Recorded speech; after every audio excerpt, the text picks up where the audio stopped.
I'm Micaiah Cheyenne, and today we are going to be talking about a case from a long time ago. Let's just get into the case. To get to this case, we got to travel back in time to Austin, Texas, 1884. We're talking about the Austin Axe murder, also known as the Servant Girl Annihilator. Very dramatic in the name. You'll see why in a second. And he is unidentified till this day.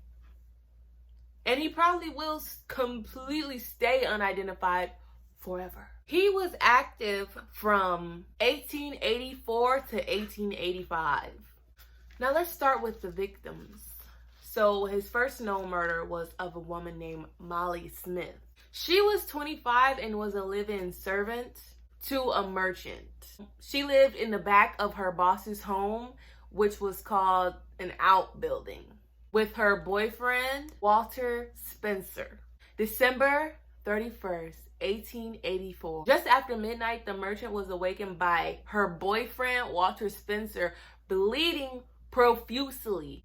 He had several head wounds. That's where the blood was coming from, just bleeding all over the place.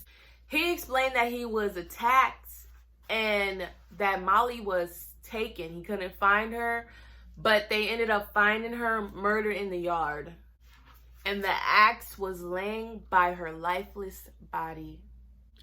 2 months later, Clara Strand and Christine Mortensen, who were both Swedish immigrants and were servants now in the States, were attacked by an unknown assailant while walking home at night on March 19, 1885. They both survived, so it's unknown if it's the same person that attacked Molly. May 6, 1885, Eliza Shelley became his next victim. Eliza was also a servant who lived with her 3 children. So on that night, they were all sleeping, her children. She shared a bed with her 8-year-old son. Her 8-year-old son told police that he was awakened by a man standing over them.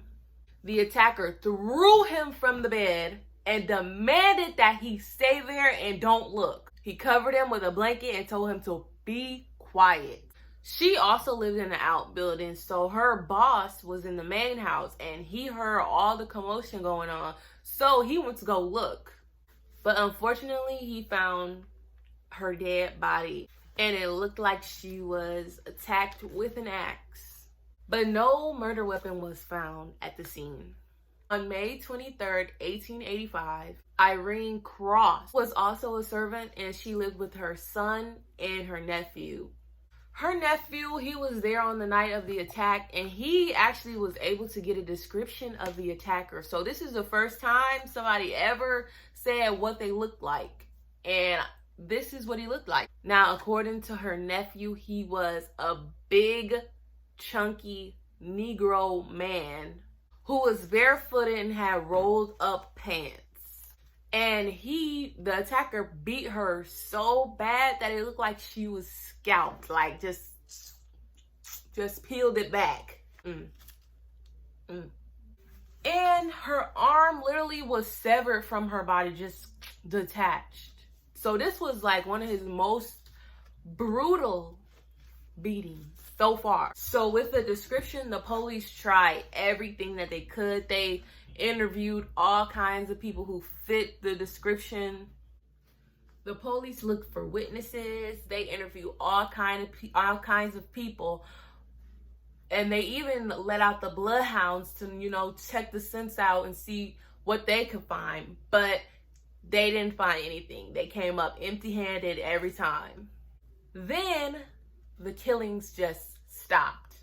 Everyone went back to their normal lives. They just completely forgot that there was a axe murderer just going around killing people real fast too. Like left and right, he was killing people. So everybody thought, he hasn't killed in a few weeks, few months.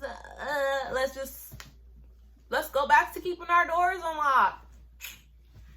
he won't come and get me. He hasn't killed. He must have went to jail. But on August 31st, 1885, he struck again. Rebecca Ramey and her 11-year-old daughter, Mary, were in their house sleeping when Rebecca was attacked. But she was able to get up, but only to see that her daughter, Mary, was missing. Mary's body was sadly found in a nearby alleyway. She was raped, and both her ears were punctured with a sharp object. And I don't believe the object was found. On the night of September 28th, Gracie Vance and her boyfriend, Orange Washington, yes, Orange. Anyway, they lived in a small outbuilding also behind their boss's home. And on this night, Gracie and Orange had some friends over. Their names were Lucinda and Patsy. And as the night went on, they were having fun and, they decided to just stay over and go to sleep. As Lucinda and Patsy were sleeping, the killer came in. Their boss was awakened by screams, sounds of glass breaking and everything. He ran out and he found Lucinda. Lucinda's body was found in the front of the yard. And as he went to go check on her, he saw a silhouette of a man in the darkness, and he made a noise, and the guy got scared, so he just took off and ran away. So he wasn't caught. Grace was raped and killed, and this time she was killed not with an axe, but with a rock. And Orange, he was struck with an axe, and unfortunately he later died due to his injuries.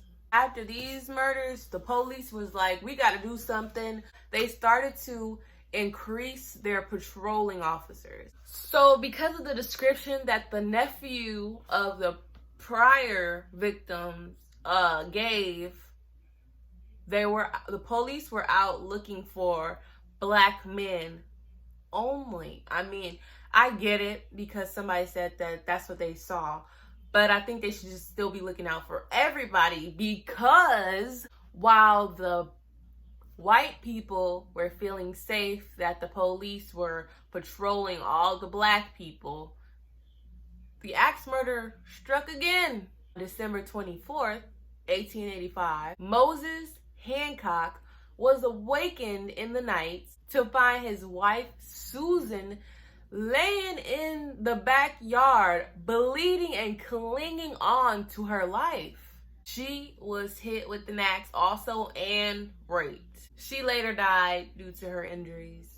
While police were investigating that crime at the Hancock house, they would be called to investigate another crime at a different house. The victim was Eula Phillips. She was beaten and raped just the same. They found her nude body and she was bludgeoned with a piece of wood. So back to back, I don't know how the guy is so fast. Either it's one guy or multiple, because how they investigating one crime over here and boom, another one. So I don't know. I feel like maybe it's more. Maybe it's more. I don't know.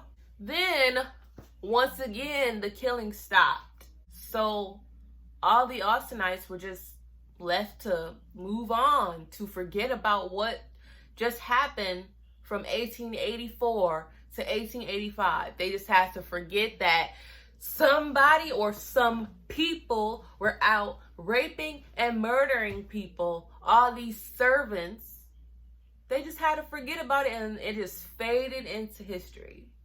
To this day, they don't know.